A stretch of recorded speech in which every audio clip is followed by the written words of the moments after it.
good morning. So for today's vlog is samahan nyo akong pumunta sa aming bukid. But before that, are you guys excited na? Kung excited na ang lahat, let's go! Wild wind chasing the endless light. Stars in the black night fuse to night. Passion for adventure, living without. Before naman talaga guys, din naman talaga kami nagstay sa bukid. Kaya lang, nung na grade 10 kami, napag-decide namin na dito na magstay sa Lamidan kasi ang layo doon. Pag wala ka talagang sasakyan, sobrang layo. Tasin mo pa mula taas hanggang sa baba. Kasi noon dito talaga kami nagstay sa Lamidan. But napag-decide rin ng lolo namin na doon na daw sa bukid namin. Kasi mas maganda yung magstay sa sariling lupa daw. Yung tipong wala magpapalaya sa'yo, yung free kang gagawin ang lahat. Kaya ayun, sabi namin, sige, doon na lang. Pero nung nag-grade 10, pumunta kami dito sa Lamidan kasi mas prefer namin dito magstay. Pero pag magkataon, pumunta rin naman kami doon sa bukid. Yung gaya nito, pumunta kami kasi may gawin kami doon at na-miss ko rin talaga ang lugar na yun.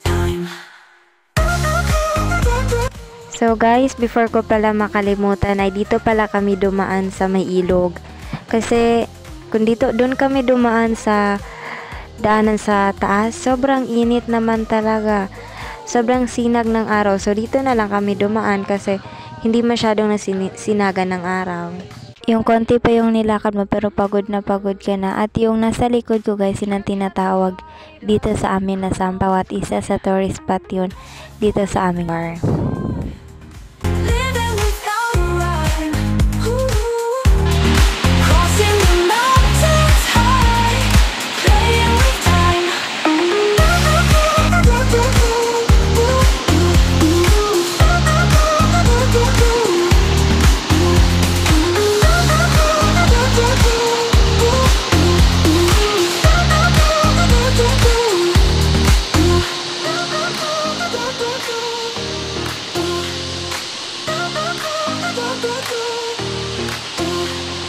Dreams take me higher into the blue unknown. Feel the fire burning, heart made of stone.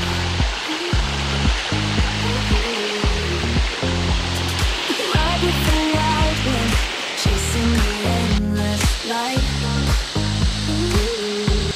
Before kasi guys, inutusan kami ng lola namin na pumunta daw sa baba at kukuha ng tubig. So, kaming tatlo ng kuya namin at yung twins ko. So, sabi namin na pumunta tayo sa Kaunting Falls. Sabi ni kuya nagyaya siya. So, sabi namin go!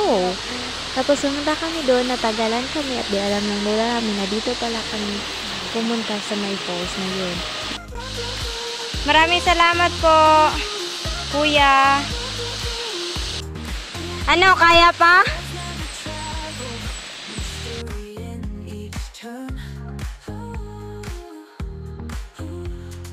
Lessons unravel, feel the yearning burn.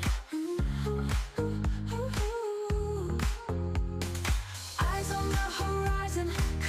Tingnan nyo naman guys, so yung kapatid ko, sa sobrang pagod na namin, nakuha pa niya talagang kumuha nung tinatawag na kakao na yun. Kasi naman talaga guys, before, isa talaga to sa mga paborito namin kinukuha dito sa gubat. Yung before kasi namasyal kami dito sa aming bukid. Tapos, ito yung first na kinain namin nung pumunta kami dito. Kasi ito yung tinuro ng tita at tito namin. Na maganda daw to kainin, masarap daw siya pag dito kami. So, ayun, natutunan na namin kumuha nito. So, before ko pala makalimutan guys, yung pinasalamatan ko yung kuya kanina. Siya pala yung naghatid sa amin. Kasi naman, ang sabi namin sa tita at tito namin na sasabay kami papunta dun sa bukid.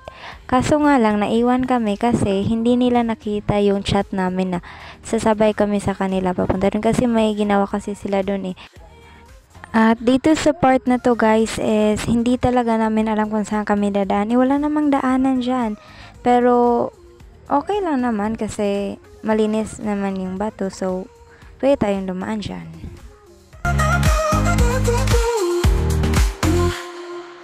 At dito guys, sa part na to is ipakilala ko sa inyo ang aming nag-iisang fresh, malinis na tubig before. At mga, dito kami naglalaba. Diyan sa part na yan is dyan namin lagay yung ginagamit namin ng mga sabon. At dyan rin is yung mga damit Yun namin. guys, nakalimutan namin dala ng tabo. So, ayun, kailangan namin maghanap.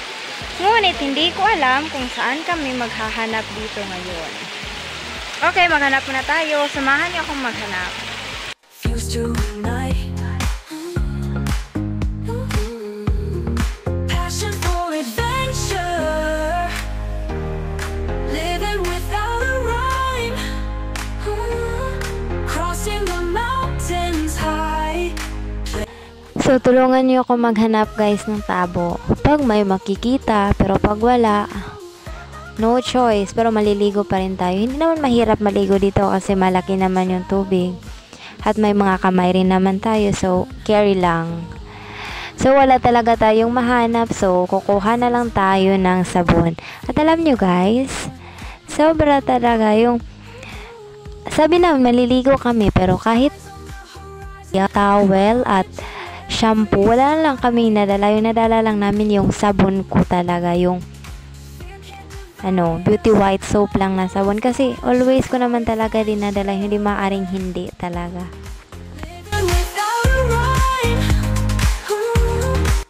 So, natapos na tayo dun sa ilog at ngayon, pupunta na rin tayo dito sa taas.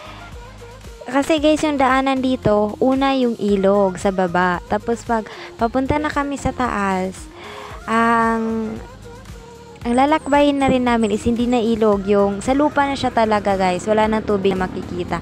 Kaso ang taas nun, mataas talaga siya. Guys, sobrang ganda. Nakakawala talaga ng stress. Sobrang miss na miss ko talaga itong lugar na to. Sobrang payapa. Like, ako. Tingnan nyo naman yung isang yun guys. Palaging first place pagdating sa paglalakad.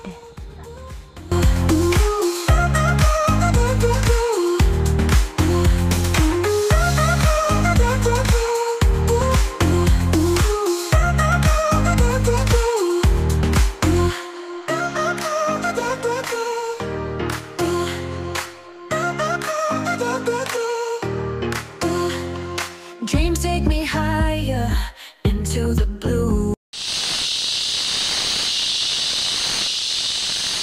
Kakapagod.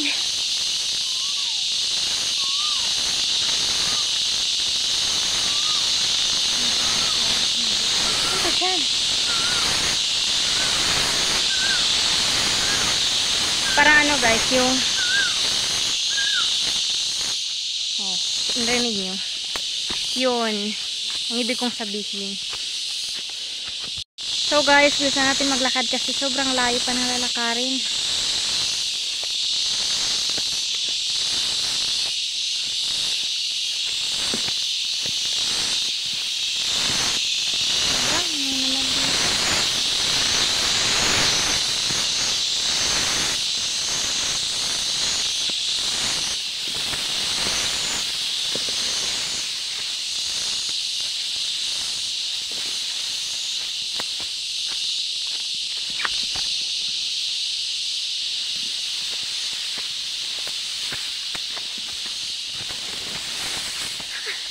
Tingnan nyo naman guys, dahil sa pagmamadali ko, tingnan nyo nangyari sa tsinelas ko. Like, tingnan nyo. Paano ko na yun ayusin yun? Hindi ko alam kung paano. Pero teka lang, kailangan natin ayusin. Sa napakarami pa namang tumutubong halaman dito guys, hindi na halos makita yung isa kong kasama dyan. Oh.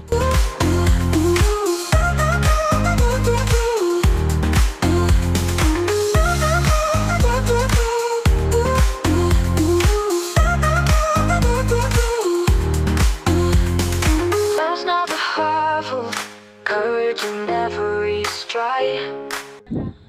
O, diba guys, tingnan nyo. Sobrang latina ng tsinelas ko. Like, ay nako, sobrang dulas kasi ng daan at basa pa ako. So, ayun. Hindi na umuobrang ang tsinelas sa akin. Pero try natin ayusin pag maayos. So, ewan ko na lang talaga pag maayos pa to guys.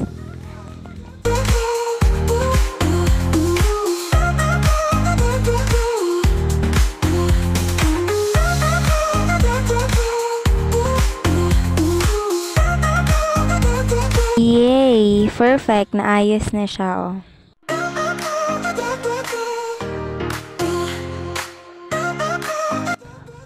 So guys, yung pareho kayong naglakad pero hawak ng damit mo. So, paano kayo makakalakad nun? Nang init pa naman. So, before ko pala makalimutan guys, dyan talaga kami umiigib ng tubig. Kasi, dyan yung hindi masyadong malayo. Kasi yung sa baba, kanina, yung may malaking tubig, dun yung malayo. Minsan kasi yung dito mawawala pa minsan, kaya lang konti lang siya at dun sa baba is yung malaki.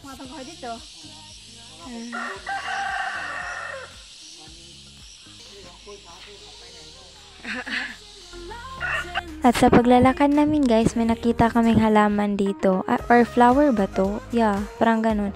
Kasi sabi nila before, tambal daw to sa sakit. Ewan natin if sure ba, pero sabi nila binibili daw to noon. Sa paglalakad is nakita namin yung prutas na kinukuha namin noon, which is ang tawag nito is tambis. Pero sa amin, tawag nito is kamis. So, dyan talaga kami kumukuha before guys. Ang sarap nun, super. At yung bunga nun is color red na may pagka-pink, ganun. Kasi, meron kasi kami nung sa bahay before sa paligid namin. Kaya lang, sa sobrang tagal na niya, hindi na siya bumubunga. Ang sarap talaga nun guys, promise. Time.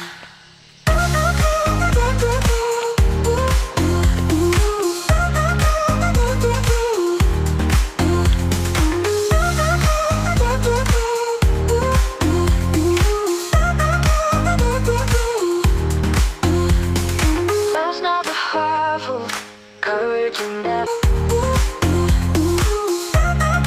Dito talaga sa aming bukid guys, or kung kahit saan na bukid, marami ka talaga makikitang prutas, gulay at mga kakanin, mga halaman. So, ito guys, isa ito sa tinatawag na balanghoy or yung kamuting kahoy sa amin. Kasi niluluto namin yung sa loob noon at yung dahon-dahon na iyon is niluluto namin para sa gulay. Guys, finally, nandito na rin kami sa taas. Sobrang layo naman talaga. I don't know if aabot pa tayo, pero malapit na talaga. Konti na lang. Ay. Tingnan nyo guys, yung dinaanan namin kanina. Dito na kami sa taas ngayon at yung dinaanan namin kanina ay doon sa baba. Tingnan nyo ha. Crossing the mountains high, playing with time.